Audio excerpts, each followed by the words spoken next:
Hi everybody and welcome to my channel. In this episode today we've got Sean Cumper, who has come all the way from London, and he's come on today to share his story. He's been through the prison system from the age of 16 all the way up until 40, and he's never been back to prison for 10 years now. He's turned his life around and he's come on to share his story, and also to try and educate the youth of today about the prison system and what it's like when you're in there. And he's travelled up yesterday, straight up overnight, and come on to share his story. But Sean, if you would just like to introduce yourself. Yeah, hi guys, girls. My name's Sean. I'm from London, although I now live in Gosport, which is on the south coast of England. I moved out of South London originally about 10 years ago to get away from the drug scene and get away from the crime, and, you know, to try and start a new life. But yes, so what we'll do, Sean, obviously we're going to talk a lot about the prisons, a lot about your drug addiction and how that led you down that wrong path. But what we'll do, we'll go back to the start like we do with all of the guests. So where did you actually grow up? And where were you born and where did you grow up? Right, I was born in a place in London called Streatham. Right. But my family had just moved from a place just up the road in Lambeth called Clapham, which was a William Bonney estate there, which is between Clapham and Brixton, if anyone knows that part of South London. So we moved to Streatham Vale. And I lived there. I was born in the house. I wasn't born in a hospital. I was born in that house off London Road. And then I lived there till I was about 5. And then when I was 5, we moved to another borough of London, London Borough of Sutton. And we moved to a place called Carshalton. And that's when I went to my first school and my secondary school and stuff. So how long were you living in that place for then? I lived in Carshalton from the age of 5, I'd say, till the age of 15, 15, 16, and then I lived a few different places. So that's more or less where you've spent that's where I'd say I was from. And then obviously I've been away and lived in other places, but I'd always come back to Carshalton. You know, that's from that age, from the age of 5 to 15, that's where your lifestyle gets moulded from them years. Definitely. And that's that's what you can remember of your childhood from the age of 5. Well, I can anyways. So when did what was it like in the family home then growing up? We never went without anything. My dad is you know, I describe him as a bit of an old rogue, really. He was a painter and decorator, but we never went without. He was a painter and decorator, had done a little bit of building, and you know, because of the way it was in the 1970s, he was enabled to, they'd come from a council house and he was enabled to buy his first little house, you know, which is what we moved to. And then obviously he sold that one and we bought another one in Carshalton, which is where, you know, I spent the 10 years that we was talking about, you know, so So in them 10 years was your mum and dad together? So yeah, they were together. We wasn't rich, but we didn't go without either, you know, so I mean, we didn't go on holidays or anything like that, but we always had, you know, my mum was into fashionable clothes and all that sort of stuff, so following the fashion, but we didn't like go on holiday or anything like that every year, you know. So you were saying like your dad was like a lovable rogue. Was he one of the boys in the area? Was he like well known or? He was more well known. My dad was more well known, and where we moved to Carshalton, we were still going back because all the rest of the family lived over in Streatham, Lambeth, Stockwell still. So, you know, like Christmases, we go to my aunts and uncles. It was all still over that way. You know, it was a few years before my dad started making friends in Carshalton. You know, he was hanging around with people still back from where we'd moved before, back in Lambeth. So what was the area like? Was it rough down there? What, in Clapham and Lambeth? Where you lived for them 10 years, like the car shop? No, not really. I mean, you've got rough bits there. You've got like the St Helier estate, which is a rough big estate. It's massive. I think it's was one of the biggest in Europe. It's one of them estates, you know. You've got blocks of flats, like not multi-stories, but blocks of flats everywhere, and the little houses, like the little terrace houses, and it just goes on for miles and miles, you know. So, but then in between that, you've got pockets of, so I'd say, which are also estates, but they were like built originally in the 1920s by Lang, like little private estates. Yeah. So the people where we lived, we thought they were posh, and they didn't like us because they thought we was sort of like council estate scum, basically. Right. Yeah, you know, like the Taylors off of EastEnders or whatever. So, and apparently the neighbour, because it was a semi-detached we lived in, the neighbour was a friend of the headmistress of the local school I went to, and do you know what I mean? It's sort of, and as little, you know, bigger posh kids, I used to call them poshos and all that, were always trying to bully me and stuff like that. So I was always fighting and getting into bits of trouble and that, but so I was going to say, so when did things start going, as you could see it, like wrong? Obviously you went to prison at 16. Yeah, well, it sounds like you've had like, I mean, with crime and that, I mean, I can't say who else I was doing this with, is basically what we used to do. We used to, remember these raffle ticket books? You could go in a shop, stationery shop, these pink raffle ticket books, about £1 a book and that. Because, you know, previous to this, when we was about 6 or 7, we used to do penny for the guy and that, you know, and people in that area used to look down their noses on us for doing that. But what we'd do, we'd buy these raffle ticket books and go and sell them, and say for a prize we'd make up a wicker basket, fill it up with fruit like bananas, pineapples, and put cellophane over it, make it look really nice with a bow, because we was in somebody's house, you know, someone we knew from school, and we found a letter saying that they was allowed to collect for this charity. Right. So we half-inched it, had that away. So if anyone said anything, you know, should you be collecting?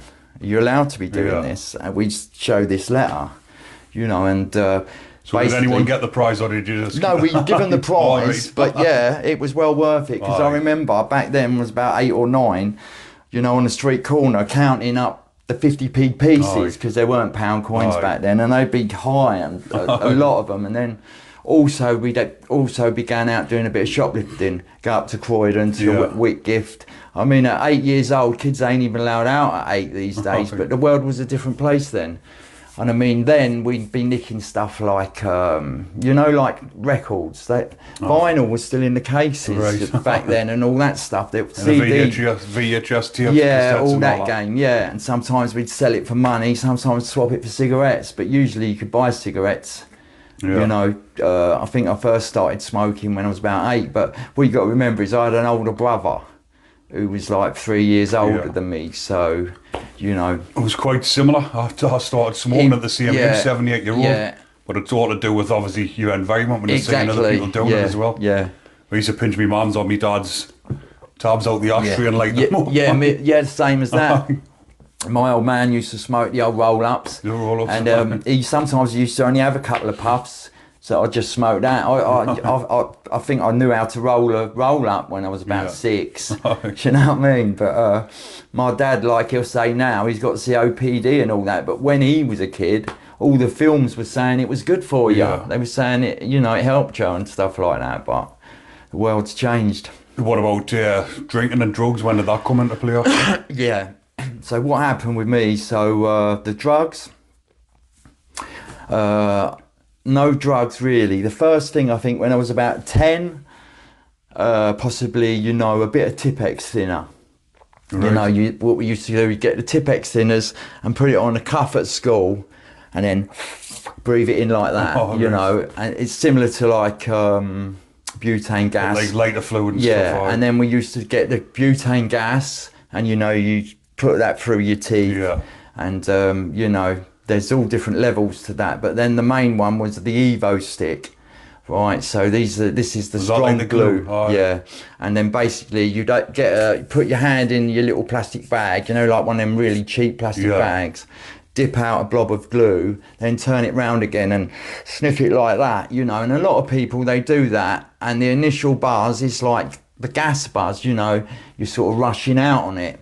But what you're meant to do, what you're not meant to do is go to the next level. And if you carry on after that first level, you go to stage 2 where you are actually Start tripping out or and you are going through a doorway into a different world. Now, I've done hundreds of acid trips and everything, and you will never find another trip like that. You know, I've if never anything, actually it's done that dangerous. myself, the glue, but I remember obviously You could get you're a there bit on the older than light me. fuel as well, the same way. But some of the lads, or the men that I used to knock around with, Yeah. they used to do that previously when they were kids. Yeah, yeah. But I don't know if they still, like, I'm sure they've done something to the glue where they couldn't Yeah. do that no more, didn't they? Yeah, because they probably done something, took changed something something out in of the it. chemical, like. Because I tell you why, a lot of people have never experienced that part with the glue, because it actually is quite scary, because you know you'll get into a phase that if you carry on sniffing, you could possibly die, but someone's told you, look, no, there's a different realm out there, you know. So that What was was when it I like was, when you got through to that next realm where you're well, tripping? basically it wears off and you come back round, and then there's all horrible glue all over your teeth, and then you'll be with someone and they'll say, you did this when that happened, and you'll be like, did I? Because you're not You're not with it. You're not with it. You don't know what happened. You could have killed someone and not know, you know. So after a couple of times of that, me possibly getting violent with people, I stopped doing that, and I got older as well, you know. But what happened, what saved me, I mean, I was doing that at 10 or 11, but then I got into the boxing, you know, so. Did anyone push you into the boxing, or was it something that just come about? Well, basically in our house, as you know, back then, there was only 3 channels, weren't there? This is before Channel 4 even, and every, like, big fight, like an alley fight, it'd be on telly, you know, so you'd get to see it. So, and my dad done a little bit of schoolboy boxing, you know, but so he was always into watching World of Sport. But the main thing, I mean, my dad's an Arsenal supporter, was football, you know. I was into the football, but what it was, my sister, who's a lot older than me, her boyfriend at the time, he sort of said, come on, get up to the gym and that. He's from Barking, Canning Town, that way. So he encouraged me a bit. It was good that you had that positive role model, isn't it? Because kids need that in their lives. Yeah, it wasn't my brother, because he was more into his own thing, where he's that bit old, few years older. You know, I did used to hang around with my brother, but he was like, you know, it's like that 3-year age gap and stuff. Yeah, it's not a big age gap where you're going to be worrying much about you as you getting into trouble and stuff. Yeah. But it's good, like you say, someone's come along, give you that. So after that, I there was no more of that. So how long did you do the boxing for then? About 3-4 years. There was no more, after that, getting into the boxing, there was no more like gluing it up, no more, I stopped smoking cigarettes, you know, no Tipex thinner, no gas, you know, concentrated on the sport. I lived for it. Yeah. You know, I was doing things like, I'd read an article, and I used to get the magazines like Boxing News magazine. It was like a newspaper back then, and The Ring.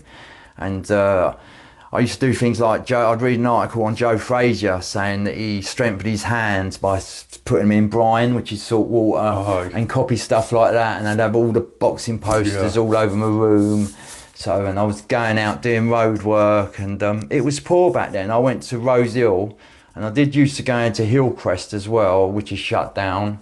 Rose Hill was in a different place, but you know, it wasn't a rich club. They didn't have loads and loads of equipment, you know. So yeah, I managed to.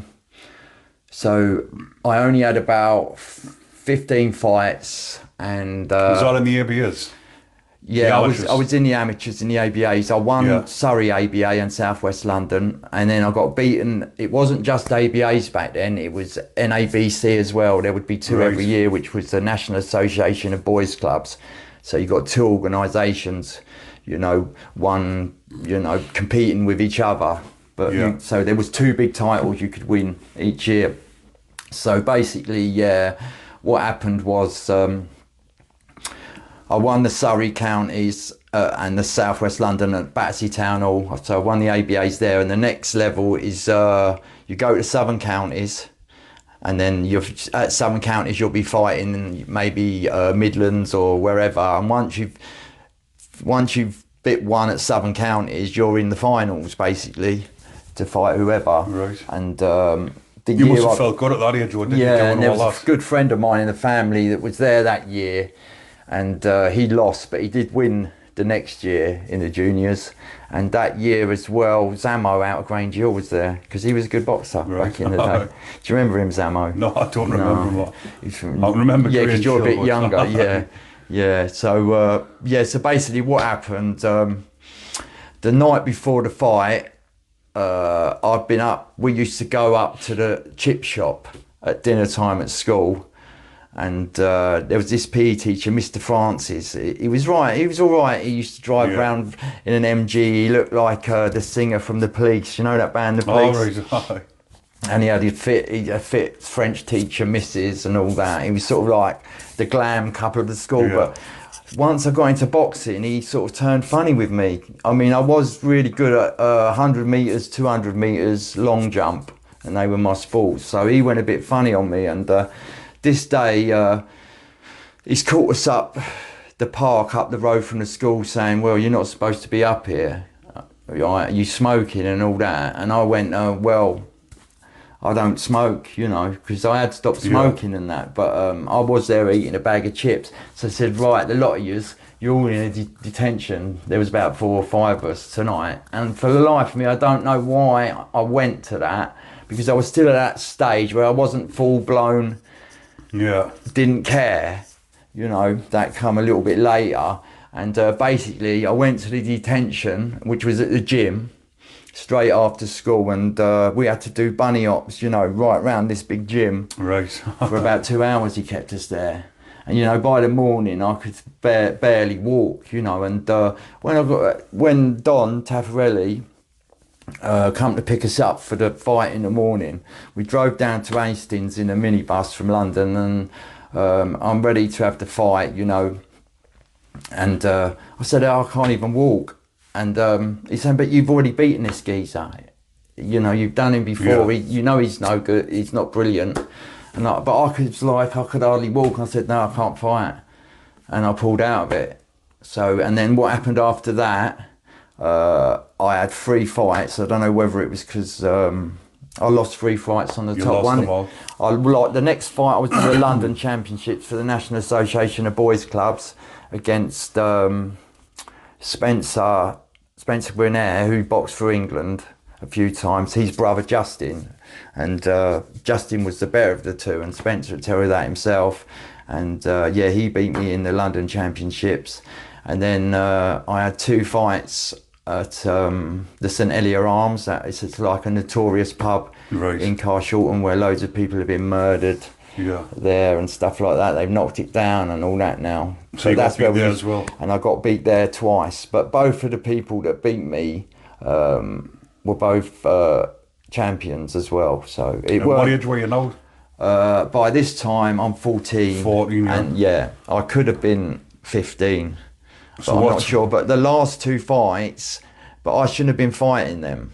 That I was in a lower weight, but it was back then, they got away with that stuff then. Right. You know, they're in the next year above me at school. I mean, I'm fighting people where they got hairs on their chest and stuff like that, you know.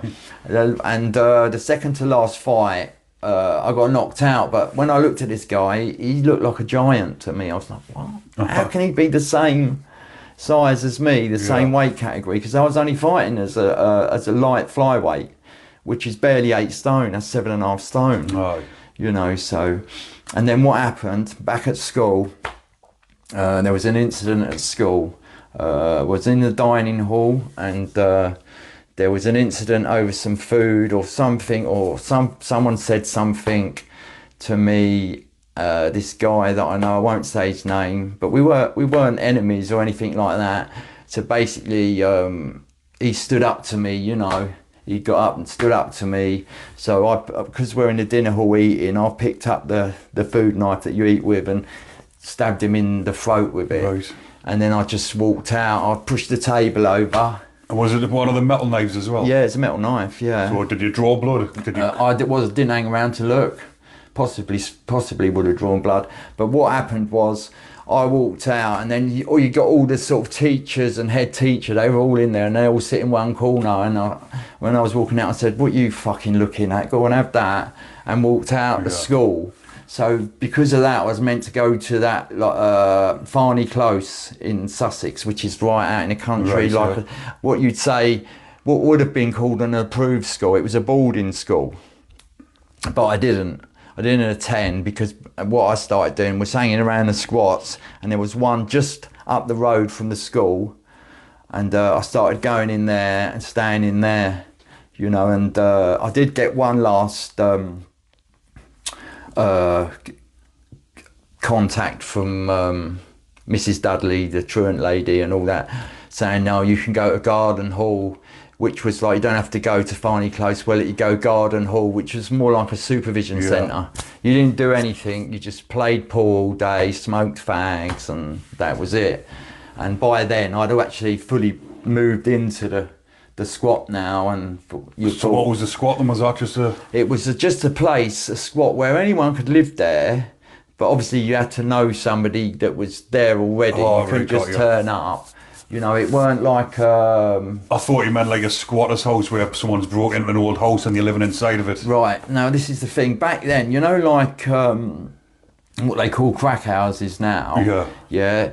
Back then in the 80s, I'm talking about 85, it wasn't all the drug scene. They was done from squats. Right, got you. I mean, you had all different types. You had squats where people all went to work and it was all kept together, or you had the people that were all out and out alcoholics, and you know, so it was all a bit of a mixture, you know. But that was where a lot of the drug scene was, and how I got involved in it, you know. So you're back on the drink at this point and taking what drugs were you when you mentioned the drug scene? I'd imagine back then was obviously the weed, was it? Before the school thing and being thrown out, I was doing a few drugs at school just before I finished up on the boxing, and that was basically smoking a little bit of weed, but mainly it was hash, bit of, you know, cannabis resin, a little bit of black hash, and this speed amphetamine sulfate. You know, I remember it because I used to take a bit into school, you know, and that was basically it really, until I left school, and then I started getting into it deeper and deeper. You know, I was only in a third or fourth year when I was expelled. Do you think them last few defeats in the boxing set you on a path of... Yeah, because I was looking for something else. I mean... Did you feel like because you've been beat... Yeah, I felt... you wanted to get... I felt that I was better than possibly I was, to be honest with you. That's what I felt. And people used to say, look, because Don Taffarelli, he was ABA champion in 1948. He had a lot of time for me. He was always with me all the time, and you know, I was getting, but you know, I didn't take losing well. So yeah, that's probably something to do with it. When really, if I'd had the guidance at the time of someone to say, look, you're doing it all wrong. You know, but. Boys, men didn't talk like this back in them days. It wasn't, these conversations were unheard of, you know, so. So moving on from that, then what happens 15-year-olds leading up to the prison when you first started getting into trouble? When did you first get arrested off the policing? So with the police, I had a few cautions. So where I've left school, you know, expelled, and I'm 15, I'm hanging around Sutton, around a place called Sutton train station. I used to hang around there, and we used to nick stuff out of various supermarkets and take them to the cab office, whatever we're getting, mainly drink and fags, you know, and then sell them on to the cab drivers. And basically I was in and out there all the time. Spar, it was called. Even one time I remember creeping to a storeroom and going into the safe, and the safe was open, you know, one of these big iron safes. Yeah, there weren't loads in there, but it was a few hundred, and it was a good touch for little kids. And also we had people in there that would let us load up trolleys, you know, and walk out with Do it. away with them. Yeah, and another time there was, we did do an armed robbery on it because I was with this guy who was a lot older, and it was insane because he ruined it. I would have been 15. So we've gone in there, this is to do the till, and he's got a lead pipe and that, yeah. And we've gone in there, I'm going in there with him. And we got to remember is we got woolly hats on, but they're not ballies. It's just like trying to, you know, like beanies and trying You to... still see your face, but you've just got the top covered. Yeah. And I don't think there's too much CCTV then anyway. But basically, when we've gone in there, straight up to the till, he's gone, the other guy, Alex, he's dead now anyway, he's gone like, he's got the lead pipe and he's gone, open the till, right? You know, to banging it down on the counter, right? Open the fucking till, right? But instead of it hitting the counter, the pipe has hit a bit of the till. So he's banging the button to open the till and it won't open. So he kept banging it and banging it, open the fucking till, and the guy's going nearly crying, going, I can't, it won't open. Because he smashed the till with the lead pipe, where he's called it on the corner, it wouldn't open. So in the end, I've had to jump over the counter and pick up what I could, you know, like a few cartons of cigarettes and a few bottles, litre bottles of vodka or whatever. And then we've gone, you know, no car, nothing, remember? Yeah. We just ran into the darkness down to the bottom of Sutton and hid out in this garage. But we heard the sirens and, you know, we heard all the police sirens. That went on all night, basically, you know. So, yeah. So did you get caught for that one then? No, but it's so long ago. Yeah. We obviously, it's a long time ago, but... But, I mean... Yeah, the other thing I was going to say, at that time, 85, is when, like I say, when I was at school, all I'd experimented, you know, like I said, was the glue, the solvents, and then the cannabis, the amphetamines. But also now I'm 15, I'm experimenting with this other thing now called LSD. And that's what changed me as well. When was this? This was 85, all in the same summer. When you started the LSD? Yeah. And, you know, I was, because it was so different from anything that I'd ever had. I mean, cannabis... And was this the trips you're on about? Like the trips, the blotters. The first ones I took were called yin yans. You know, they're like a little bit of blotting paper with a picture of a yin yan on it. And after that, gelatine ones, red hearts, and I got a bit obsessed with them. I mean, people say about being addicted to them, but I wouldn't say you could get addicted to them. But I was taking it too much. Were you taking it on a weekly basis or was it daily? I have done it on a daily basis, yeah, and it got silly because you don't really feel it properly, and then you can get acid psychosis. But at the same time, at 15, I started it all happened at once, all this. I started experimenting, you know, taking a lot more amphetamines. I was getting pure amphetamines off the guy that was making it at a hospital. So, right, it was really strong. And I remember rushing out just from snorting a little line, you know. But I said to him one night, he worked at the train station, same place, Sutton train station. I said, what have you had? He was like that. And he said he'd had brown heroin, you know. And he said, I ain't got none now, but he said, come down tomorrow and I'll sort you something out.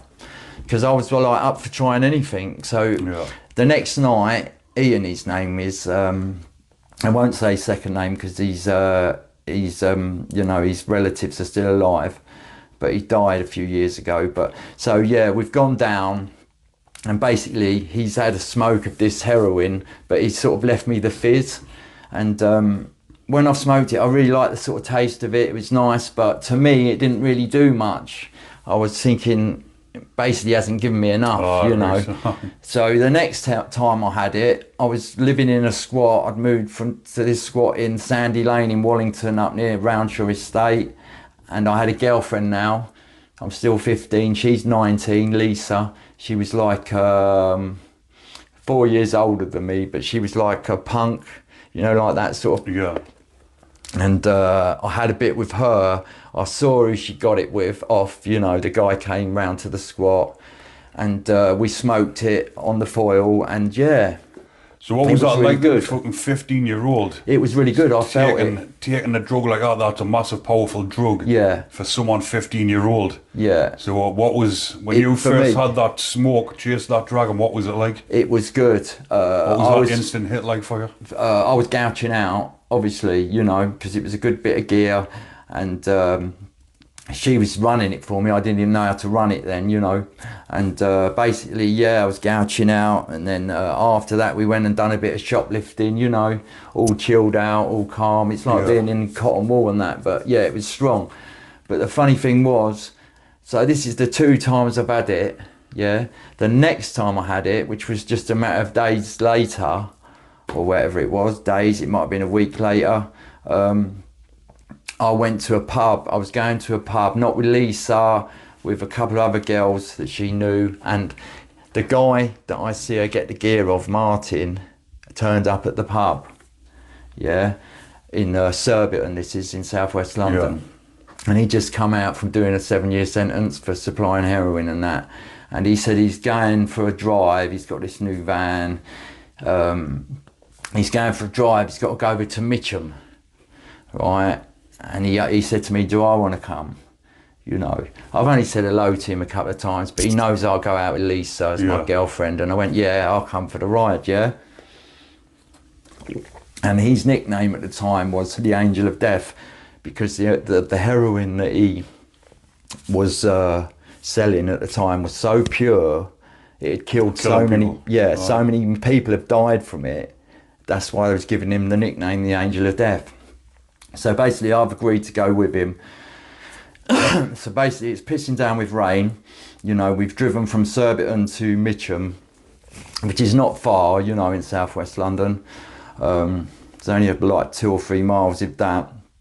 And we got to the estate called Phipps Bridge. And this estate, the nickname is Skag City or Smack City. Right. Yeah, it's one, you know, it's one of the worst estates around there. And basically, yeah, we're sitting in the van. He's gone up to one of the flats and then he's come back down to the van. And I'm sitting there in the van, and basically he pulls out, you know, like a little writing case box, you know, like them velveteen boxes sort of thing. Like, right, yeah. Just sort of a little velvet box that's opened up, and in it, instead of pens in there, there's a syringe in there, and a spoon, and a little glass bottle and that. And I've said to him, can I have some of that, you know? And he said, have you had it before? And I said, yeah. And he went, no, have you banged it up before? Have you injected it? And I lied and went, yeah, when I hadn't. I'd only ever smoked it before. But the thing that made me laugh, that was weird about it, he's got this, that little empty glass bottle out, and he's wound down his window and it's pissing down with rain, and he's filled it up from the dripping water because he's got no water. Fucking hell. Yeah, so he's done that, right? And basically he's got the water in these bottles, he's got his spoon, he's emptied the bag out into the spoon, added his bit of citric or vitamin C or whatever in his water, you know, cooked it up. And this is how long ago it was, that the syringe was stainless steel and glass, and you don't see them anymore, you know. It was old then, you know, because they were hard to get then. You didn't have exchanges everywhere where you could just go and get them. So basically he's done himself a hit, yeah. And then I said, what about me? So he's washed the thing through, you know, the syringe, sadly the same one that he just used. He's washed it through with the water. And first thing he said was, you're not going to be sick in my new van, are you? You know, because everyone knows, you know, when you're not used to heroin, it makes you throw up. You know, can make you sick. Yeah. And he's worried about, you know, he's just got a brand new van and the upholstery and all that. So basically, what he's done, I've put my arm over, right, and then he's leant over and he's injected me with it. And then the next thing, I felt this really powerful rush. You know, it went up from my toes all the way up to the back of my neck, and I can taste it in my mouth. And the next thing, started spewed up everywhere, all over, and it weren't just a little bit, it was everything. Projectile vomit. Yeah, because I'd had some, in the pub earlier, I'd been drinking loads of pints and taking these things called eggs, temazepam, as well. So it's gone everywhere, and I'm thinking, God, I thought it was quite funny in my head for that fraction of a second because of what he'd been saying. And then the next thing is I've just sort of gouged out like that, yeah. The next thing is I woke up there's a park just round at the back of the estate called Maldenhall Park, and I woke up in a bush the next morning. So obviously he's driven me some around. Yeah, he's driven, I think it might have even been later on in the afternoon. I think it was getting dark.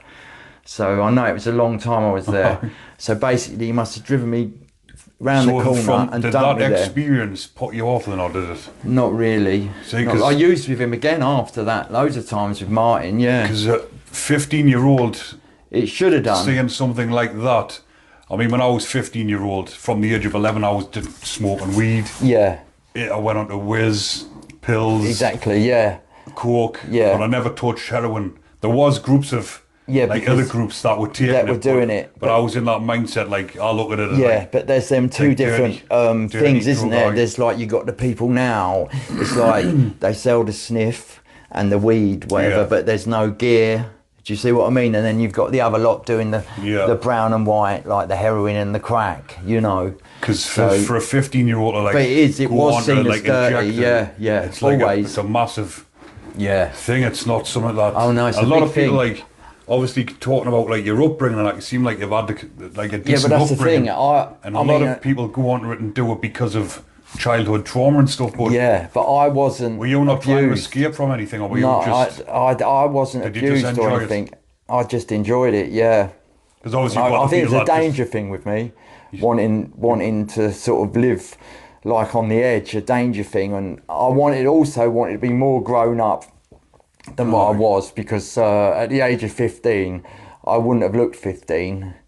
Looking back now, I would have probably looked about 12. Do you know what I mean? So yeah. Did you get addicted after that? No. What happened after that, so you know, now possibly 15, 16, like I said, I was doing amphetamines. I met this guy called Peter. He'd just come out of, he'd done a Borstal before, Hollisley Bay. They used to call it Holiday Bay because it was supposed to be really easy for cultivation of cannabis. And he'd just come out of Norwich, you know, and he turned up at the squat. And I started hanging around with him, basically. We went out to Hammersmith and done a bit of thievery, you know, nicking, dipping people's jackets and all that at concerts and stuff like that. Yeah, at the time we were staying on a flat at Phipsbridge Estate, that Frensham House, which was the estate I was talking about earlier. So basically, I've linked up with him, and what's happened is this squatting game, it's all being changed. They're changing the laws with it all, and it's not going to carry on. So I'm at the age now, 16, where I can approach the council and say, look, can you house me now? You know, I've been homeless. Right, and they gave me the number of this place called the Norwood Accommodation Agency in Norwood in South London, there in South East London, and they got me a place in Plumstead near Belmarsh Prison, down that end, and there was an altercation in there with one of the other residents because he nicked my food, and I went a bit crazy and smashed his door off. So basically I had to leave, and then I ended up moving up the road to Deptford to a place there in Pelican House. And Pete, this guy who just got out of prison, I let him come and stay at the flat there. And then basically what we started doing was selling drugs, basically, mainly amphetamines, LSD, you know, was that cannabis. Just to fund your lifestyle? No, we wasn't hardcore. This is the thing. I wouldn't say I'd used heroin from the age of 15 till I was 18, but I don't think I'd say I'd had a habit, like a hardcore heroin habit, till I was about 18. I mean, for the first 2-3 years, I used to throw up after I had heroin, you know, where it's so strong. And then by the time I got to about 18, it was the opposite. I felt like I was getting sick if I didn't have it. So, you know, it took a long time, but like I say, I was more into partying, was coming around. I was going to some, they were called warehouse parties then, not raves. All that had just started up, you know, and of course, you know, like amphetamines falls into that class, so does LSD. And we used to go around concerts like the Town and Country Club, places like that, the Astoria, you know, and sell drugs there and all that sort of stuff. So, yeah, we done that. But also I used to do loads of other stuff. I'd even go around, you know, with fake prescription books. Right. Doing all them and going to the chemist and getting, Peter would fill them out and then I'd go and cash them in, you know, so yeah. But the first time I was in away was Rochester, I was 86. I got nicked for domestic burglary. And is that when you were 16? Yeah. This is in Epsom, in a really posh part, and basically what happened, there was me, Tony, and another Tony, and Babs. And I know Babs and the other two Tonys, I won't say their second names, they're all dead. You know, these guys, when I was having it with them, you know, mixing with them, I might have been like 16. They was all in their 30s. 40s and 50s possibly even, you know, so basically you was using me for a bit really to do this bit of work. The reason it was domestic, because they wanted me to get something out of a garage, an outboard motor, right. But it's still classed as a dwelling. So basically, yeah, I've gone to do it. They're in the van there, yeah. So basically I heard sirens and I'm in the garage, you know, because it was a little bit open. I'm in there, they drove off. And just left me there. Left you. Yeah, yeah, great stuff. Yeah. So, but I didn't grass them up. But I'm just saying, yeah, because you know. Obviously, like you've just mentioned, they're a lot older than you. Yeah, yeah. They're using you to do their dirty business. Yeah, but I've been brought up that way, not to, you know, tell tales and all that. So basically, yeah, I've done a bit of remand. I think it was Ashford, and then Rochester for that. You know, I've been there a few times. So where did you go to first then? Ashford Remand Centre. Yeah. So just talk us through that, because I know the subscribers and the viewers like to hear about the prison side of it as well. Ashford, yeah, what it's like. So from going to the police station to court to getting remanded, what was your feelings and what was your experience like going in that paddy wagon? Yeah, so from police station you go in it, we call it a sweat box. Yeah, so you know you're going on the van, and back then it was the police that run all the movements, the transports, yeah, it wasn't private, it was the police, and everything went through a place called Lambeth back then. So basically, first of all, the van would come up to the police station, which mine was Epsom, you know, and then take you from Epsom police station to the magistrates court, which would have been Epsom, and then after what they're saying, you're getting remanded in custody, and you've got to come back for production. Then you used to have to come back every week or every 2 weeks, and then you'd go to Lambeth holding cells, which is in right by the river, by Lambeth Palace, right there, Pratt's Walk it's called, and that's where they store all the drugs now that have been confiscated. But then it was a transports place, so you'd go there, you'd go into a cell, you'd have all your photo taken, your mugshot taken, you know, what meds you might possibly be on or what you needed, you know, and all that sort of stuff.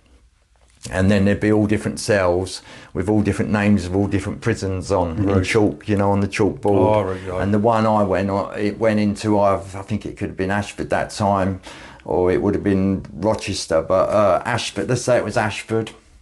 So then you go into that cell, you know, the Ashford cell, and then the bus comes, and you and all the other lot that go into Ashford go on the bus from Lambeth Palace over to Ashford, was in Middlesex. I'm not talking about Ashford down in Kent. Ashford is. So what were you feeling throughout all this? What was you? Were you shitting yourself, or were you not bothered, or?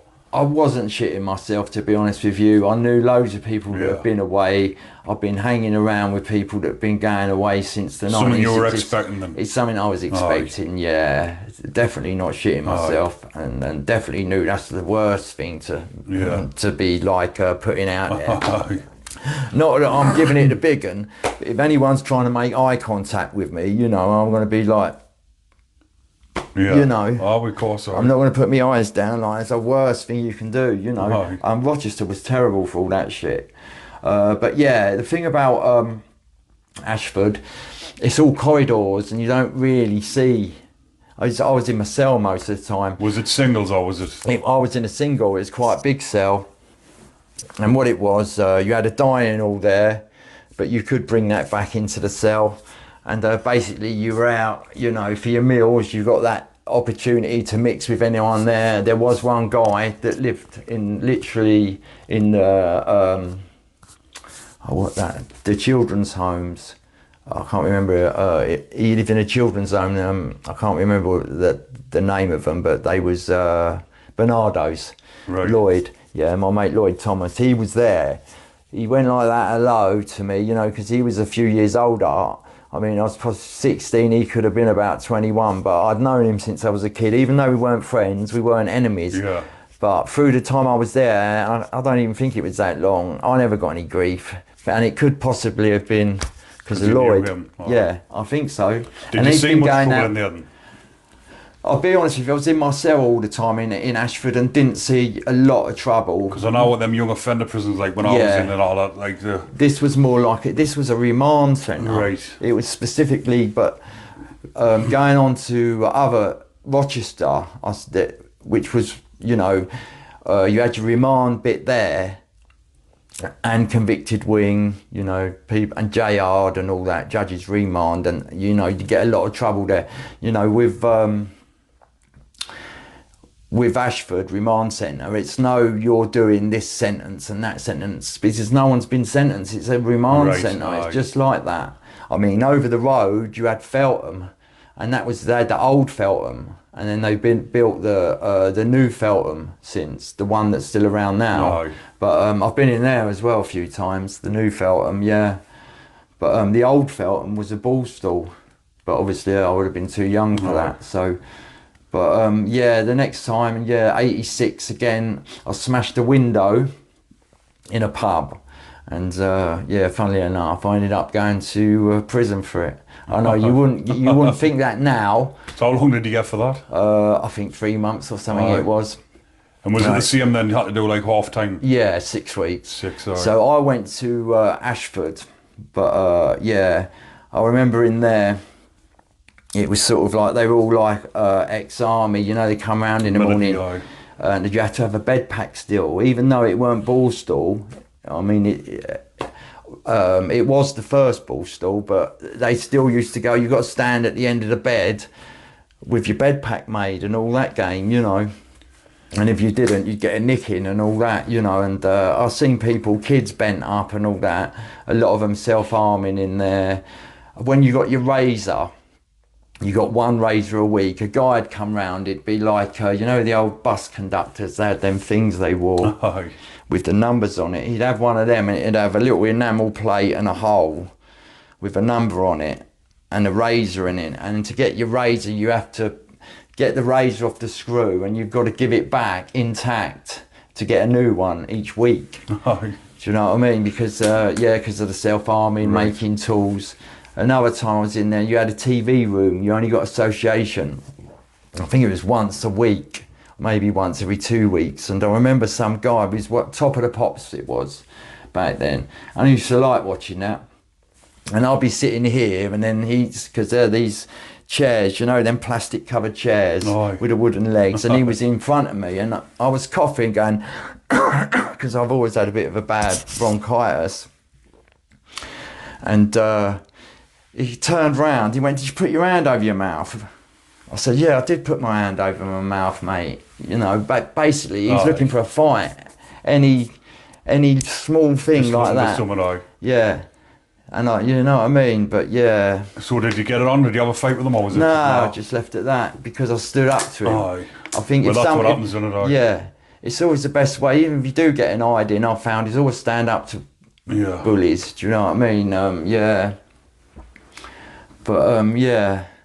So when you were 18-year-old, you said like you ended up getting a habit then on the heroin. Yeah, like I say. So when I was living with that Peter around Deptford, and we were selling all the speed and acid and all that, and what was happening was some of the people that were buying acid off us and speed and cannabis, you know, because we were dealing quite, you know, large amounts, right up to kilos even, but mainly ounces, even as small as grams, but it was going all the way from London back down to the coast or wherever.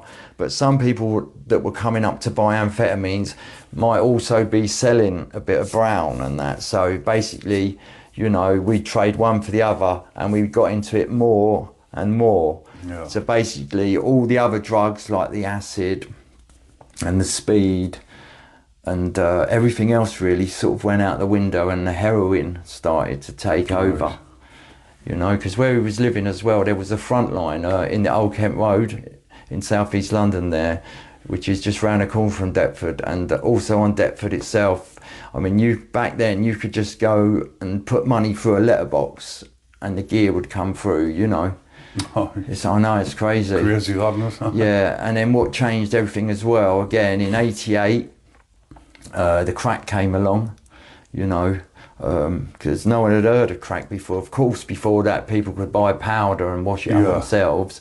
But I mean, like when you used to go to, say, a front line like Armoury Way in Wandsworth or Brixton, you know, or Peckham or whatever, and buy a bag of weed, right? Overnight, it seems they weren't selling bags of weed anymore for a tenner. They were selling a rock for a tenner. Right, got you. You know, so it sort of changed everything.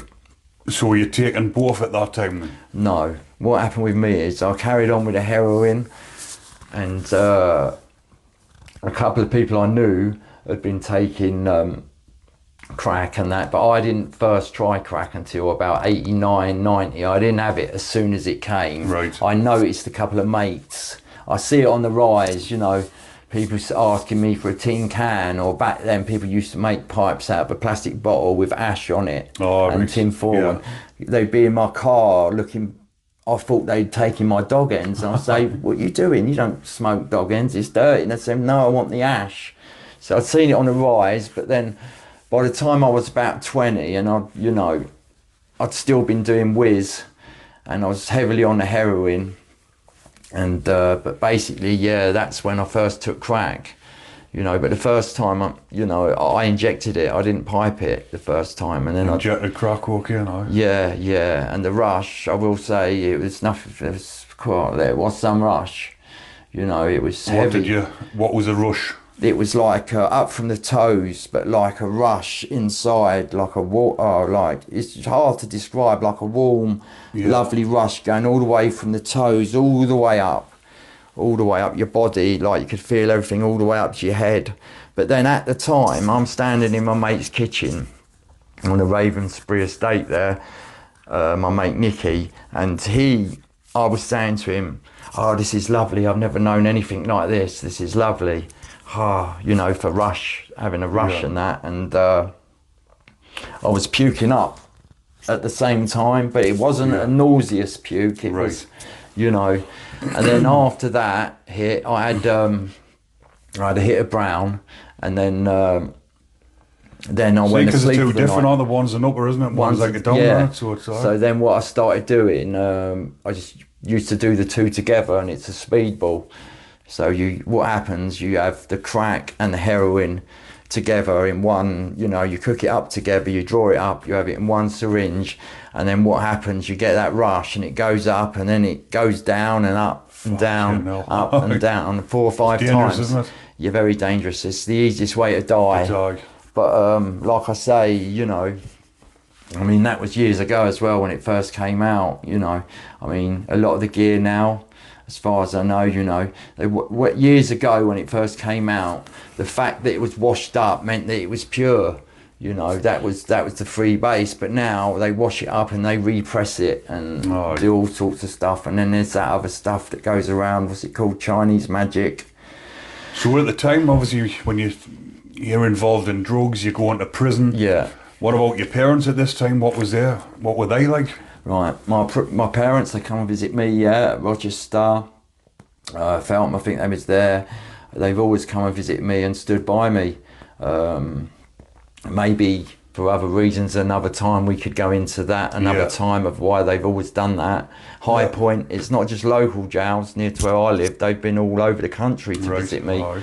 And sisters, nieces, obviously nephews. Your parents got to stick by you anyways. Yeah, but exactly, like, yeah. Like I was just thinking like... But I was having people bring me parcels of gear into the prison, you know, so, you know, you got to imagine, I'm not using people or saying to anyone, bring me this up, or I'm going to do this to you. Yeah.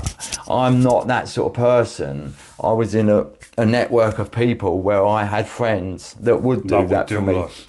And when I got out, I would do the same back for them, which I have done many times. You know, I travelled all the way down to the Isle of Wight because someone sorted me out once. You know, so when you were getting stuff in through the visits, was this to make money for yourself, or was it just to no, this would be for your personal use. Personal use, and a few people that I would be having it with, mixing with in there, and you could say like a bit of muscle, say, because that's what the truth of the matter is. Don't care how hard you are, you know, if you're getting a lot of gear, they'll have it off you. Oh, someone will come and take it out, of course. So, of course, I used to sort a few people out. But they was... so what sort of stuff were you getting in then? The most I was getting in at time... what drug were you getting in? Oh, heroin mainly. Heroin. And it was always mainly heroin. But sometimes, you know, there'd be a bit of puff in there, a bit of weed. Well, it was a lot of solid back then. You know, I know it was a long time ago, but obviously the viewers are interested. And they think, well, how did you manage to get the drugs in? And yeah, I'll tell you, I used to get them in. Someone would come to the visiting room, like someone I'd know from the out, and usually a woman, and she'd put them internally in a, you know, down below. And then basically, you know, they'd be done up in cling film or condom or whatever, yeah. So if she gets a strip search, then they can't look up there. Yeah, so she's getting through. I'm called out for the visit, you know, obviously. So basically, when I'm on the wing, I'm going to grease up, you know, a little bit of Vaseline there to make sure everything's smooth. And tracksuit bottoms, early days, we could wear tracksuit bottoms, but later on, you could still do it with jeans, because they banned the tracksuit bottoms for that this reason of putting your hand down to do this. So basically, she'll come on to the visit, or he, but mainly a she, will come to the visit, and I'll say, look,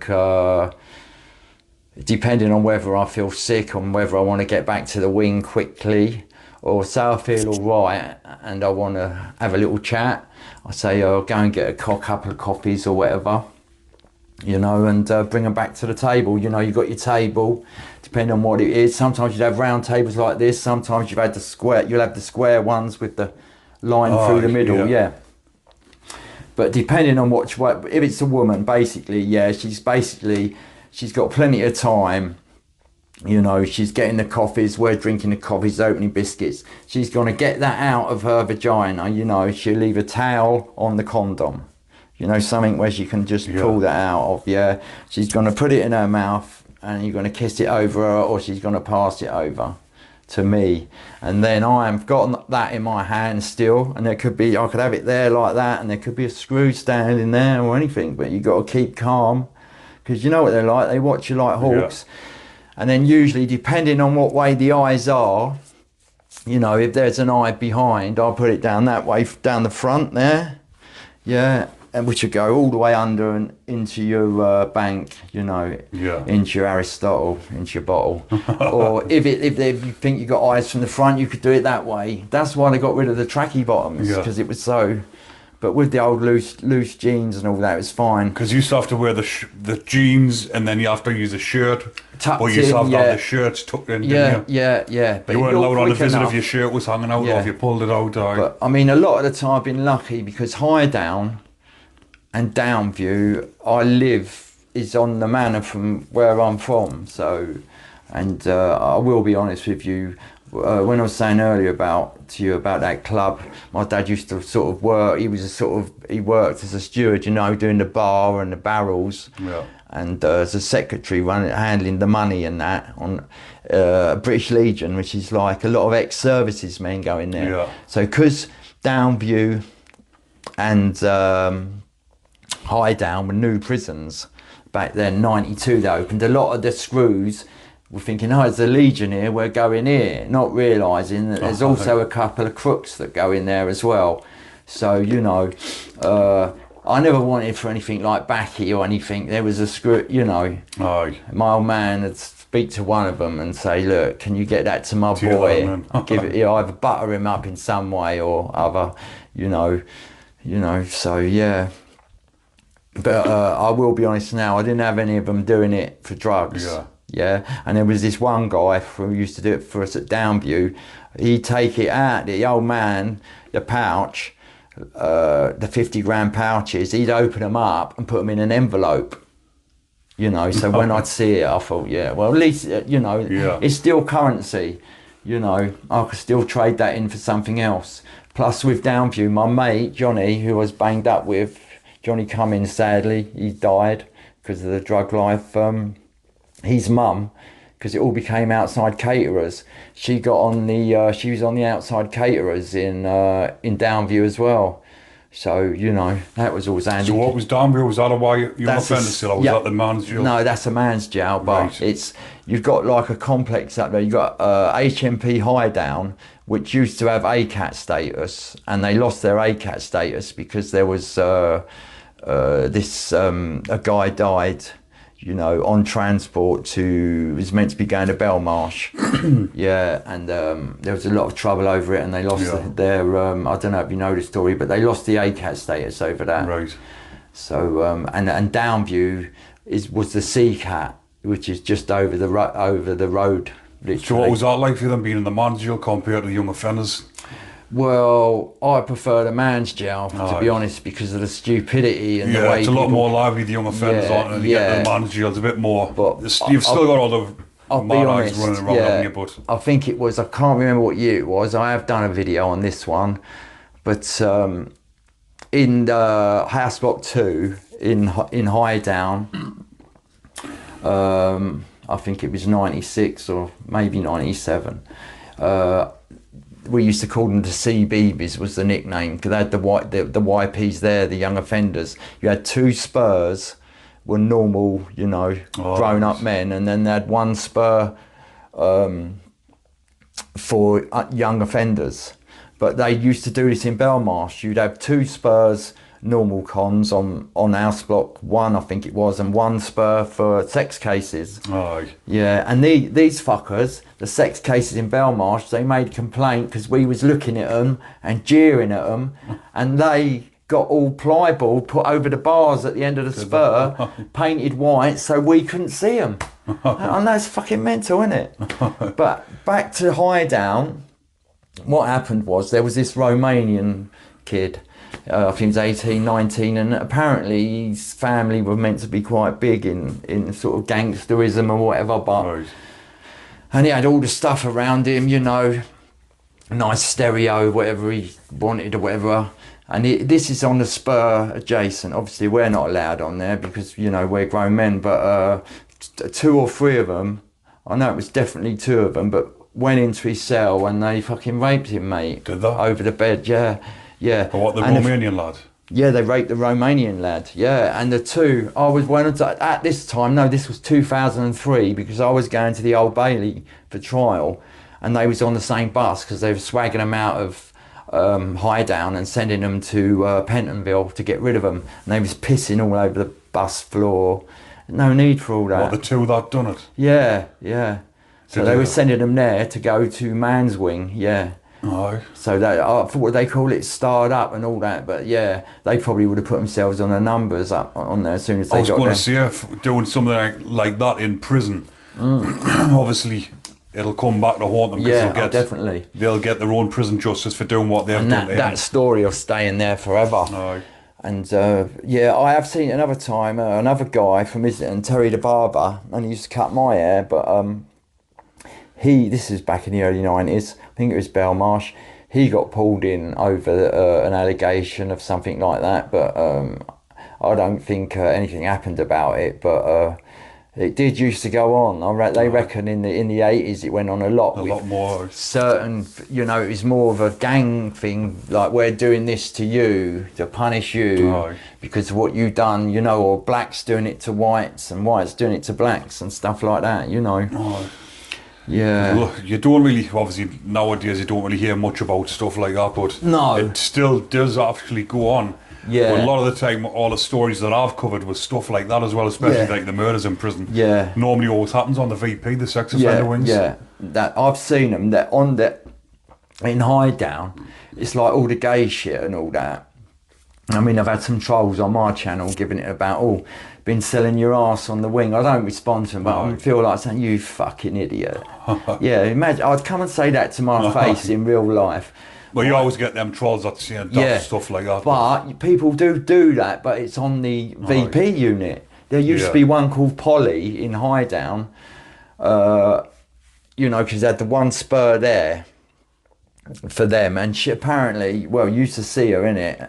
She used to have it, somehow her hair was bleached somehow, and unless it was from outside, so she had this little bleached hair with a little quiff. And she had like... you got about the prisoner, yeah? Yeah, prisoner. The chalk from the pool table? Yeah. What you put on the end of your pool cue? She had all that as her eyeshadow. I don't know. She had blood as her makeup. When you're saying she, do you mean he? Yeah. And she was walking around the VP and standing at the bars so all the geezers could see her and that. It's fucking filth, mate. But, I mean, I've seen it go on, but it's all low key, on normal location. Yeah. It's like, I see a couple of guys, they were from Namibia. One was white and one was black, but I don't know, or maybe it was just for protection. They thought they was going to be under attack, but every time they went in the shower, it would be at the same time, always. It's just weird. And another thing that I started noticing at the turn of the millennium is a lot of the youngsters, and the younger guys, they're going in the showers and they've got, the blue shorts. Yeah. They were wearing the blue shorts. That was another thing I noticed. That was a bit of a change. I thought, I don't know what that was all about. Maybe they had stuff to hold something in there, like. So when you were about Belmarsh and that, what was your first experience like in there? Because Belmarsh is just a remand prison, isn't it? Is it a local jail? It is as well. It's got... Is it for sentence prisoners as well? Yeah, it is. Yeah, I know they've got the category A high risk unit on there as well. They've got the HSU, it opened in 91, in Easter it opened, and I was in there that summer. I got nicked for drug supply in Deptford, so, that's going to be the prison, the local prison at Tower Bridge Magistrates, and then remanded to Belmarsh, for just, it wasn't much, about 20, 30 purple on blotters, trips. Right, and 2-3 ounces of, Moroccan resin, Rocky, and they were all done up in apes in cling film and stuff, so I've got remanded for this. And when I went in there, it was a bit of a madhouse, but sorry, what was the initial question again? Just saying, all of his your first experience of Belmarsh, because obviously it's got a bit of a bad name as a notorious prison, hasn't it? Yeah, so basically it was all different now, because I've been in the man's prison before. I'd been in Wormwood Scrubs before this, on B wing and C wing, I think, and it was a bit different because where I've been in YP then before, you wore all your prison clothes and all that. Here now, on not just remand, you could wear your own clothes. Convicted as well, you're wearing your own clothes and all that stuff. So there was a lot of difference. People will start looking to bully you if you didn't look right. So if you didn't look right, and the reason because of all the drugs coming in as well. People are looking to bully you specifically so they can rob you and all that sort of stuff. I mean, there was Lenny McLean was in there when I was in there. I was on the same spur as him. There was a lot of big South London names there. Tony Brindle and another guy called Vince Atkins. He was like, he weren't a yardie, but he had a lot of stuff going on with the yardies, you know, so it was easy to get gear in there, you know. He'd be selling gear in there. You get crack in there easily and brown in there easily, you know. It had all sort of changed, whereas before in the late 80s it was more like hash, bits of hash. Obviously the other stuff did go on in the 80s and all that, but me being new to the prison and I didn't see it or do it, I started doing all the drugs I was doing in prison from then, from Belmarsh onwards, and the scrubs. So yeah. So going back, obviously we've spoke a lot about the prison there, but going back to like in your 20s and stuff, was anything happening in your life, or was it all just well from more or less the age same? of 21 till 26 I was basically in jail all the time. In and out constantly. So Belmarsh, yeah, end up down the block because I've done someone with a PP9 in the sock. Nice. So I spent a bit of time down the block for that. So what happened there then? I just lost some time off. Now what was the altercation over? Why did... Oh, it's really silly. Really silly. Mickey Baker actually made up with him afterwards. Really silly. It was, funnily enough, we was talking about this earlier. This is how silly things are in there, or can be, the arguments. It was about, and this guy's from Carshalton, and we're talking about Lambeth holding cells. You know, because it's all turned private by this time. All the transport, you don't go to Lambeth anymore. You go from the court, police station to the court in the van, and then to the prison. Yeah. Right? Or unless you're an double ACAT or ACAT, and then the police still police deal with that. Yeah.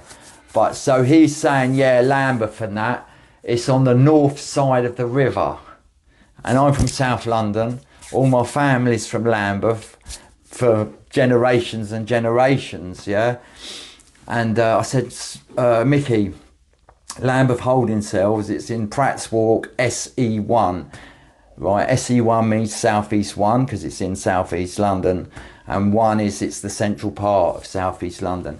And he's going, nope, it's on the other side of the river. It's on the north side of the river. And this has escalated. I've ended up going round to mates or other cons even saying, where's Lambeth? Is it south or north of the River Thames? And they're all saying south, you know, and even asked a few screws, you know, older ones, and all the same. And in the end, it just got blown out of proportion, so I just whacked him over the head. Do you know what I mean? He was really a bit flash. He was one of them really flash fuckers. And you've worked on with a battery, did you see it? Yeah. So how big were these batteries? I've heard, these are PP9s. They're, you know, the old Roberts Ramblers, the old radios. They're about that big. The battery would be like that. Yeah, big blue thing. Right, quite really heavy. So you put it in a sock and then knot it off, and then boom over the back of the head. Yeah. So, but this, you know, and people think the battery always seems to come out the sock, and you think, how's that? If you still find the sock, how's it got out of there? But you know, tiny little hole, it stretches. Yeah, so I don't know. I lost a few weeks over that. But what was I doing then? I can't remember whether that was remand or because I was there for 2 years virtually, from 91 to 93 in Belmarsh. I mean, I did get offered to go on a documentary about Belmarsh, the early days.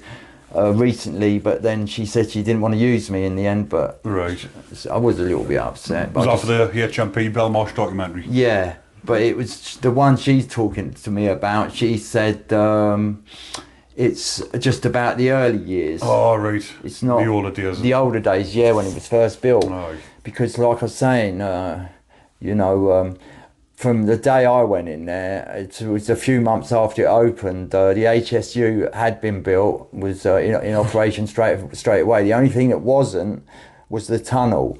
You know that tunnel? They built a specialist court, Woolwich Crown Court, you know, for the terrorists. Right. So rather than them having to have all the police escort business, just go to the tunnel. A tunnel from the courthouse directly straight under, yeah.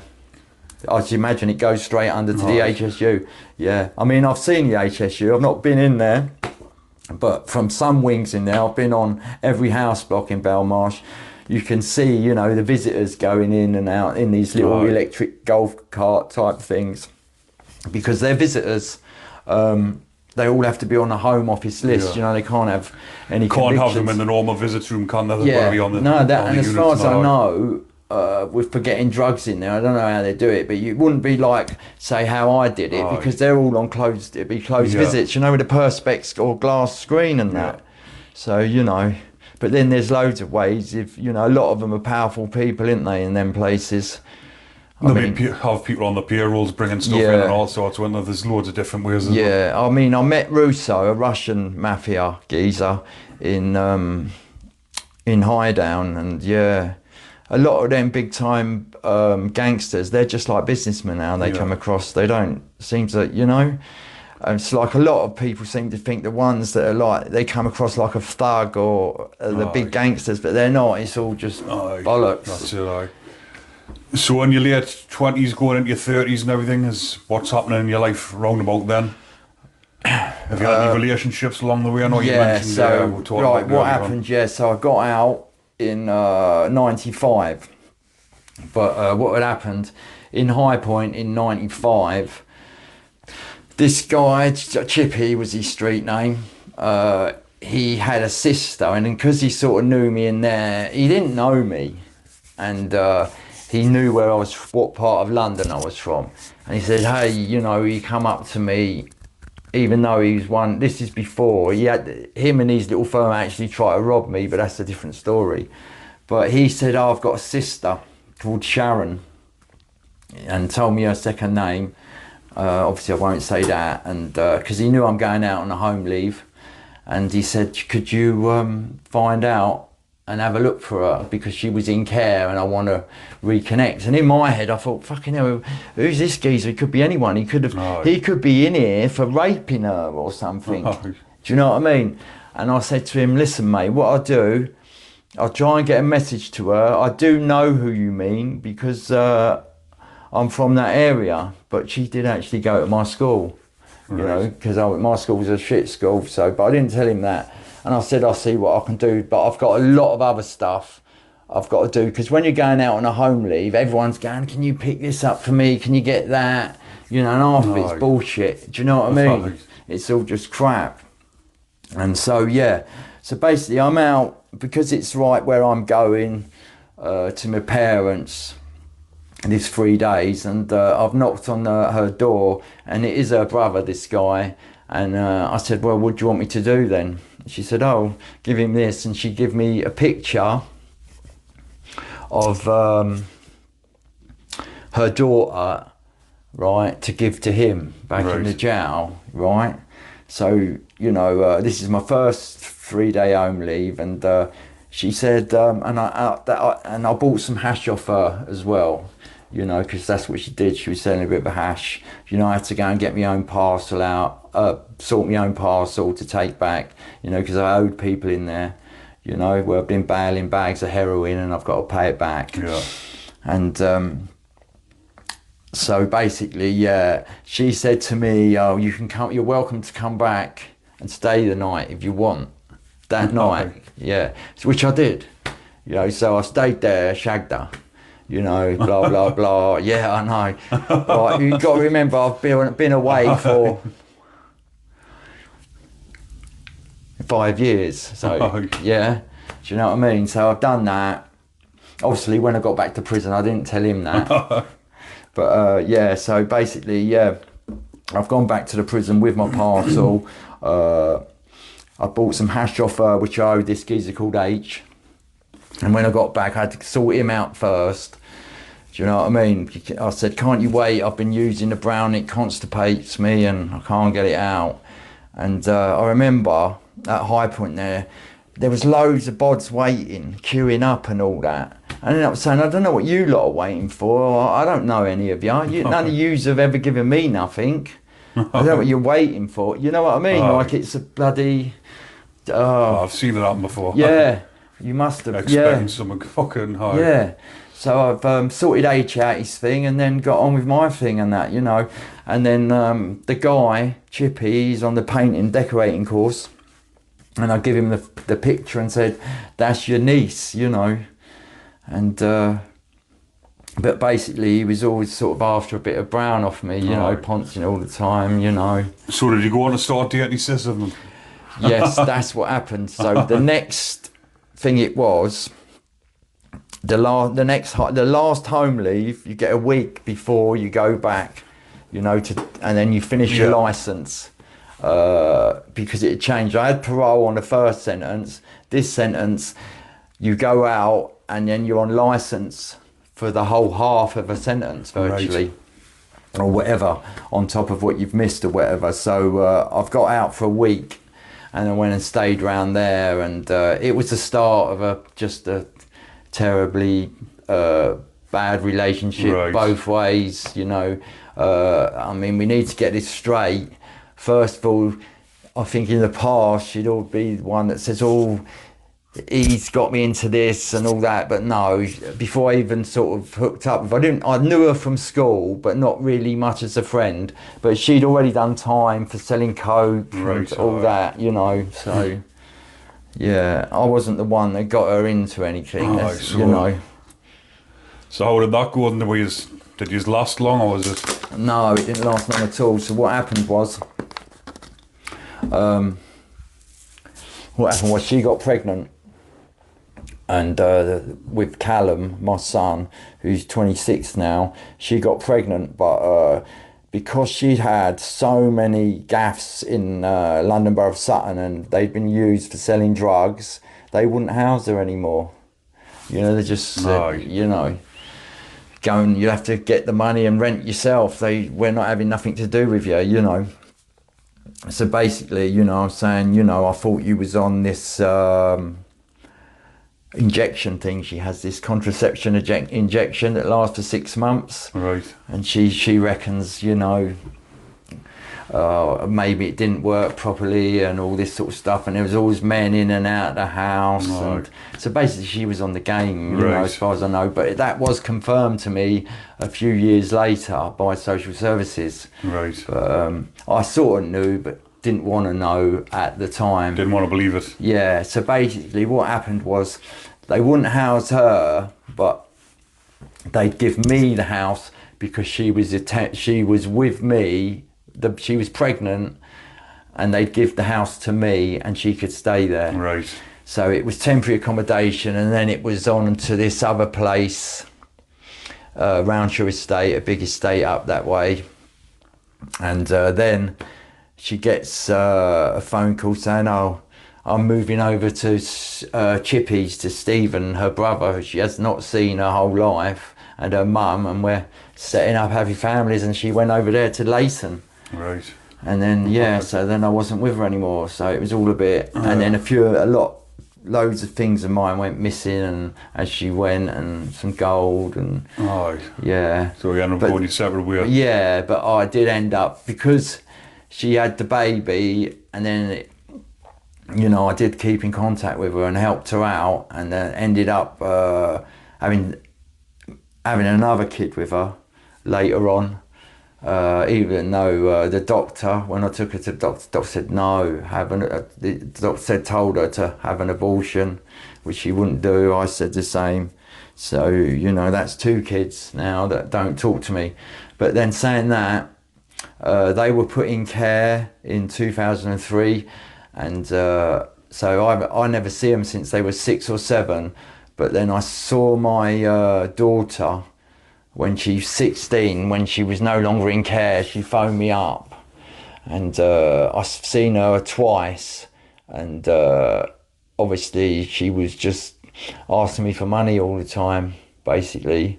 Have you got any money? But not wanting to make a relationship or anything like that. So have you not really had that father-daughter? No, because like I say, she was 5 or 6 when she was taken into care. But the mum, Sharon, could have, she was been in care since she was a baby. Her mum put her in care, so... So who brought them up then? Were they being brought up in foster care or...? Foster, yeah, they both had the same foster So mum. have they had a good life, do you know what? Well, Callum seems to think that she's nice, the lady, but then Jordan, my daughter, says no, she was nice to him, not to me, and she was doing things to me and stealing my money. and I don't know what to believe. And I've only ever spoke to him on Facebook. You know, it's not. Aye. You know. So that must be quite hard for you then, isn't Oh, it? it has been very hard, yeah. I But can imagine, my obviously. thing is people doing Class A drugs, as we both were, shouldn't be having kids. Exactly, aye. You know, I mean. And hopefully when they've went into care, they've had a good life, they've been looked after well, you know. Yeah, and I think, and I don't want to sound like this, I think at the time, because she is Guyanan, not Ghana, not African, she's Guyanan, South American. Right. And I feel that because she's got that West Indian blood, that the social services were funny about it with me, you know, as if reverse racism, you know. So I remember meeting them at this really nice bakery when all this is going on, because I did go to the court to get access to try and see the kids and all that, you know, High Holborn it is and that, and I met up with the social services, and they said, that's when they told me, yeah, she's we've known that she's been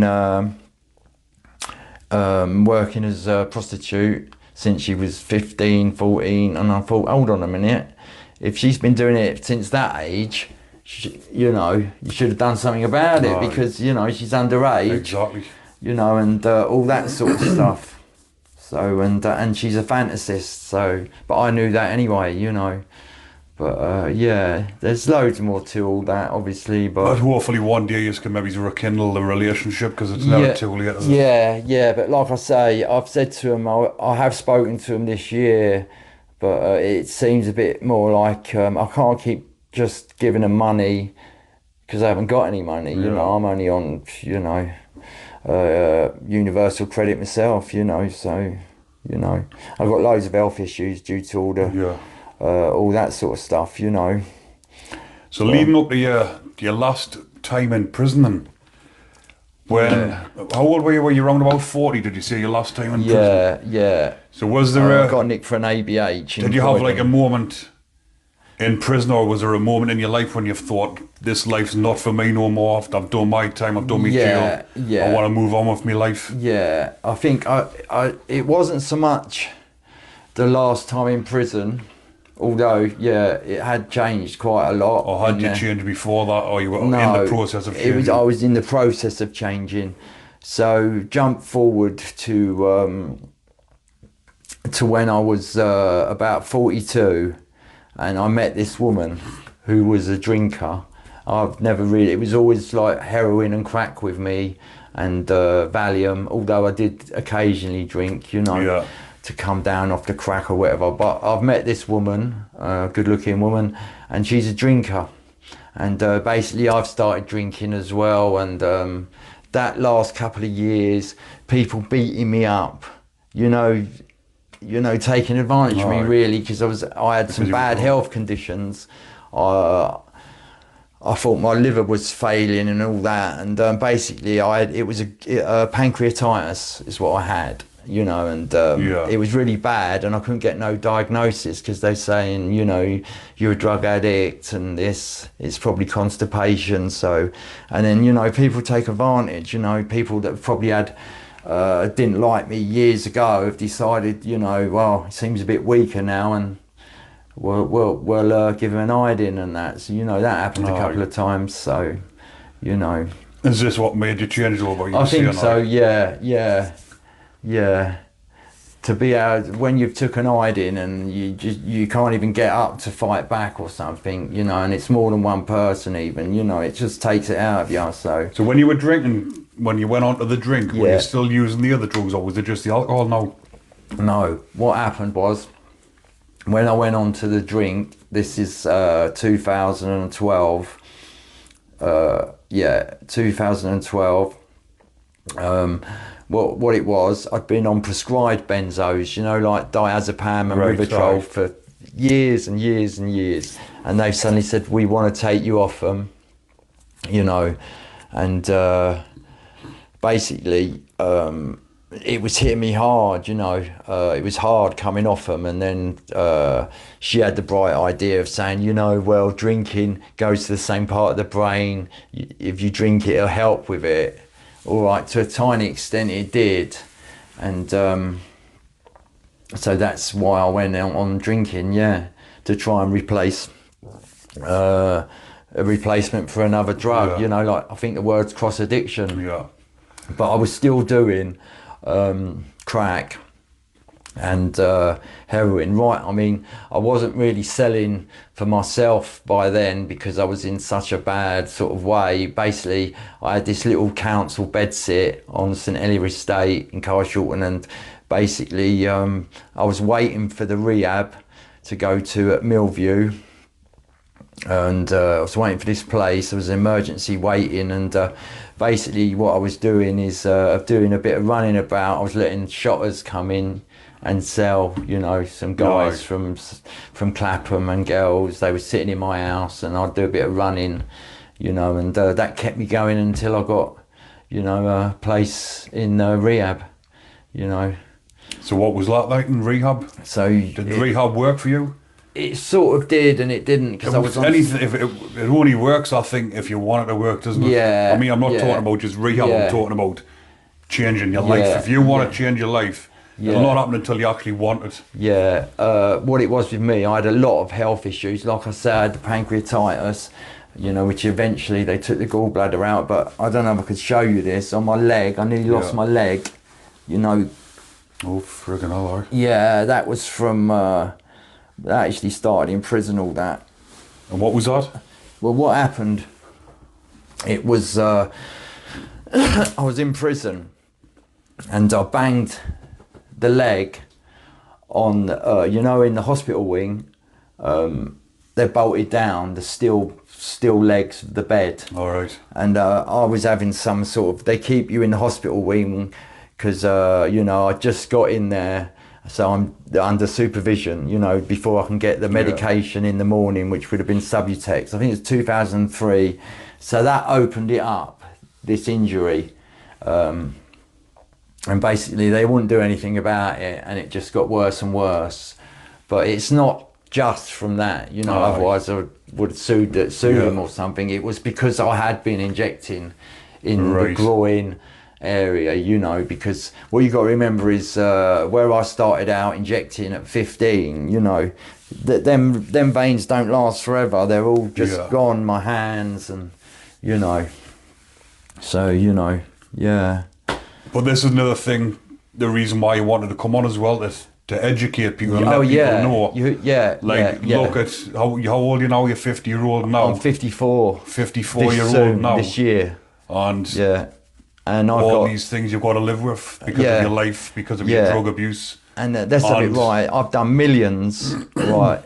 Let's be honest, I've stolen most of it, but I've done millions on drugs. I would have been better off just doing a 9 to 5 now, and then I could have my own house, my own car, and a decent life. And now all I get is shit from noise from neighbours, because I end up living in them sort of places because I've got it on my file as I'm an ex-drug addict and all that sort of stuff, you know. And people don't realise how hard it is when you come out of prison, especially if you haven't got much support. Yeah. It's gonna be hard for you to get a job, it's hard for you to get housing. You're at the bottom of the pile for everything. Yeah, definitely. People don't want to employ ex-prisoners. Yeah. They don't want to employ house ex-prisoners because they think things are going to happen to the house, or that's right. I mean, it's bad enough just being ex-prisoner, but then you've got ex-prisoner with drug connections as well. It's even and then you get branded, or people look at you in a certain way. Oh, he's a scumbag, he's been to prison. People don't look at the story behind it, or what led you down that path, or nothing like that, you know. So I mean, well, you've been out of prison over 10 years now. I've been out of prison over 10 years. So, like I say, I went. Which is a massive feat for you, though, when it's been out for that long. So well done to you staying out. I had a relapse again. Like when I went to that in 2014, I think it was. I said to Millview in Brighton from London. I went there. And basically, I done well. I was there for in Brighton for 9 months, and they housed me in this little village near Worthing. And then basically, what happened? I was doing all right. I bumped some guy, kept talking to me, being friendly, but I could tell he possibly was, even though it's a tiny little village in the middle of nowhere. And then basically, he started talking to me, and ended up using again. So I relapsed basically, and then I think that maybe the landlord found out that I might be using drugs in the property because he was a private landlord. Right. But because they couldn't prove anything, they moved me to this sort of halfway house in Horsham, and then I got involved in county lines again and selling again. You know, got raided, not got caught for anything. Not that I earned anything anyway, you know, it's all just for personal using, and that all finished, I'd say, about 3 years ago, you know, so I can go right into all that. Have you been clean, everything for 3 years now? Yeah, everything yeah. Well done, obviously. I'm on a little bit of medication, you know, I have to, and I try not to take them, you know, like mirtazapine, and because they say it's like mental health. It's for anxiety and depression, that, isn't it? Because I've had that myself when I was in prison. I took it because I couldn't sleep whilst I was in prison. It does work for sleep, but then you get used to it really quick, and then it can be a bit groggy the next day. I mean, I hope this methadone, do you take anything like that? I'm on a little bit still, but they told me, you know, coming off now, it could do some serious damage because what happened, not this Christmas before, I had some internal bleeding. And basically I am still on the cancer pathway. I haven't been discharged, but that doesn't mean to say I've got cancer. Do you see what I mean? They're still looking at it because I've got a pancreatic cyst. Yeah, so it's all in that same area from where I had the pancreatitis, and then I've had some polyps. So I had a colonoscopy, and they removed a couple of polyps. You know, which, you know, touch wood, were okay. They were malignant. What's the benign? One? Is it benign? The one that's okay. Right. Is benign? Benign. Yeah. But obviously, my granddad died of cancer, but like he was in his 80s, so you know. So have you still got like a good family support on that as well? Yeah. So the main thing is for me is to try and rent a place even. Because I was doing a housing swap, because I'm in a housing, you know, association place. I don't own it. I don't own anything. And the lady sort of pulled out, and I don't think it was round the corner from my mum and dad's, but it looked like to me like a place that was inhabited by drug users or dealers. And I thought if I'd moved there, do it all up, and then there'd be people knocking, going, "Oh, hello, Sean, what are you doing back here?" You know, so. You know, I'm still going to try and move, but somewhere just a little bit. Just on the outskirts side, you don't want to be back to where you were, because it could bring you back, couldn't it? Yeah, definitely. Going back to the area where you've done all that stuff in the past, it could be a bad move, couldn't it? Yeah, definitely doing the right thing there. Yeah. So what do you think about prison? Do you ever think about the times you spent in there? Does it ever haunt you, or like? Yeah, I'll be honest with you, because a lot of it. Sometimes I have some good memories. I know this sounds really bad, but I'm not here to tell any lies. I have some good memories of it as well, because although I was using drugs in prison, it's nothing like the amount of drugs I would have been using on the outside. So for me, the times that I was in there was reasonably clear-headed for me, you know, so I remember a lot of it and stuff. Even though, of course, you know, there's the bad side of it as well, you know, but Well, there's that saying as well, you make the most out of a bad situation. Exactly. I've got good memories myself while I was in prison. But the good memories because you were in prison. But when you look at it from the bigger picture, like you're in prison there, you're in a bad place, aren't you? You're not really having a good time. You learn from it. You've just got to make the most of it whilst you're in there. I find in prison there is the worst of society you'll ever come across, but you'll also find the best of the best of the society that you can come across. Yeah. It may be stacked more to the worst, but the best people definitely are in there. And the amount of education people have got in there as well, not just through crime stuff, but all sorts of stuff. You know, it's fascinating. So what would you say to the youngsters that are maybe sitting watching me podcast, the ones that are maybe going down the wrong path, they've had a bad start in life, and they're starting to use drugs, and they're thinking about them, they might experiment with heroin or something like that? Yeah, what I would say is... look, if you're gonna do it, first of all, I've got to say, don't do it. But if you are going to do it, for Christ's sake, for crying out loud, do not even think about injecting it. You know. But really, the best thing I can say is just don't do it at all. Any of that stuff. You know, get into something else like sport. I mean, what was we saying, Ricky, earlier on? I was saying about how well you're doing now. And Ricky said to me, what he's got in his life now is just unbelievably so much more better than what it was when you was at the height of your crime and stuff. Doing better now than what I ever done, and obviously that's all down to hard work, positivity, and just thinking and wanting that better life for yourself. And I'm all right financially and stuff like that. For me, I haven't got anything because of that drug life, and I know loads of people that were right gangsters, and they're all the same, sitting in their council flat with nothing. Yeah, but the one thing I will say, now I've stopped all the substances, I am happier in my own head, you know. I don't mind waking up in the morning every day now. A few years ago, I just didn't want to wake up in any morning, you know. That's how bad it was for me.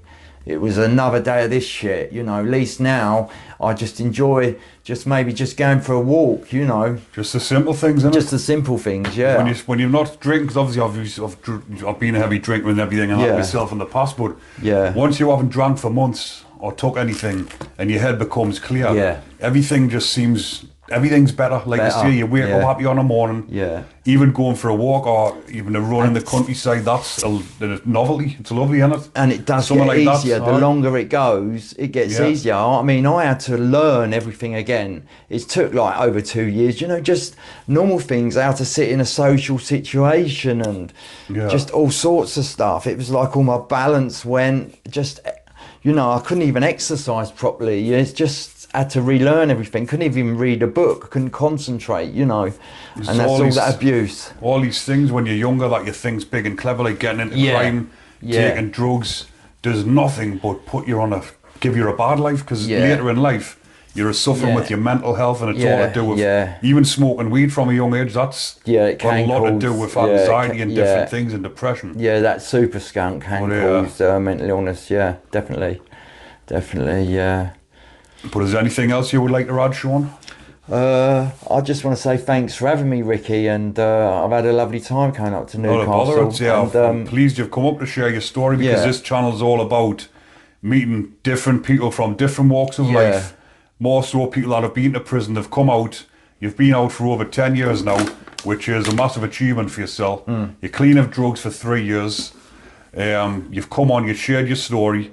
And hopefully you'll be helping people that's watching this. A lot of people will probably be able to relate to what you've told us, and they'll take a lot from it. But if you are watching this and you can relate to what Sean's saying, and you want to see or hear some more of his stories, he's got his own channel called School of Crime on YouTube. Yeah, that's it. If you go along and have a look in the description, I'll put the link in School of Crime to follow his channel and help him build his channel. See if he can make a little bit of a living out of it, make a bit of money off it. That's what I'm trying to do, is get to 1,000. So if there's any addicts or ex-addicts or people that have been to prison or anyone that's just fascinated in these stories, go and show a bit of support. Sean's done wrong in the past. We've all done wrong in the past, but he's here now to try and make a difference. And he's come and shared his story. So thank you very much for coming up, Sean. I appreciate it. Cheers. I did think that, I mean, because of the time amount, obviously there was a lot more we could have got out, and because of the big time distance, isn't it, 40 years, it was a bit, but there's a lot more that possibly I could get out. Of course, but like I say, if people want to go along and follow your channel, I'll help you grow that channel as well, you know, see what we can do. But thanks everyone for watching. But if you are enjoying the content, remember to like, comment and subscribe. Take care. Thanks a lot. Cheers.